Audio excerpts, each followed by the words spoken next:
This is the time of year when many of us are giving to charity. But did you ever wonder if your gift to charity was really worth it? Is the charity really using it the way they should be using it?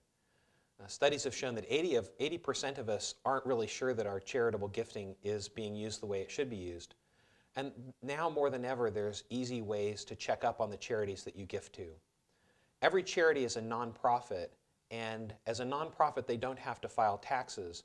But if they're a significant charity, they do have to file what's called a Form 990 with the government. And this form has all the financial information about the way charities use their donations. And so I recommend that you check up on the charities that you gift to make sure that they're using money in the best ways possible. Similarly, if you sit on the board of a charity, you should know what public information is out there on the Form 990 about your charity. Giving wisely doubles the reward. And so knowing that your gift is going where it should go is part of the research that you should do for your philanthropy. The 990 is broken down into several sections. It has the name and address of the charity to make sure that it's the actual organization that you are gifting to. Again, charitable giving has so many different names that sometimes they get very confusing which organizations are legitimate and which ones are not. It has their public charity status. It also has a complete list of their revenue, expenses, and net assets. You may wonder where they're spending their money, but it's all listed there. Similarly, it has the management and fundraising costs. So if you've ever wondered how much of my dollar is actually going toward the good work they do and how much of it is going toward this mailing that they've had to send me, all of that information is found there. And the standard is that at least 65% of your gift should go toward the good that they're trying to do.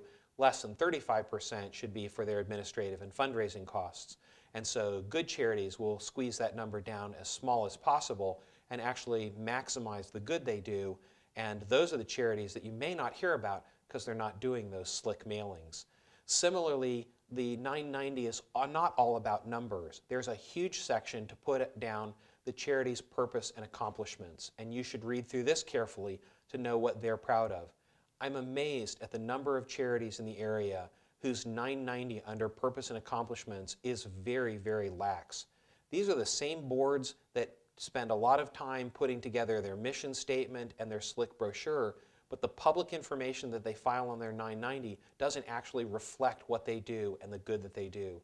So if you're on a board, go look at your own 990 and make sure that you've put down exactly what your organization does. Similarly, the 990 has a section for balance sheet, and it will show you all of the assets and liabilities. You can see how well they're doing from year to year. The balance sheet from year to year should not be deteriorating. It should be at least staying the same or getting better, and that means that your charity is on a firm financial footing and isn't in danger of going under. It also lists all of the officers, directors, trustees, and key employees, and that will show you where all of your money's going. There's several websites where you can get further information on charities and charity websites on how to evaluate it, as well as a much more detailed list on how to read the 990 on our website.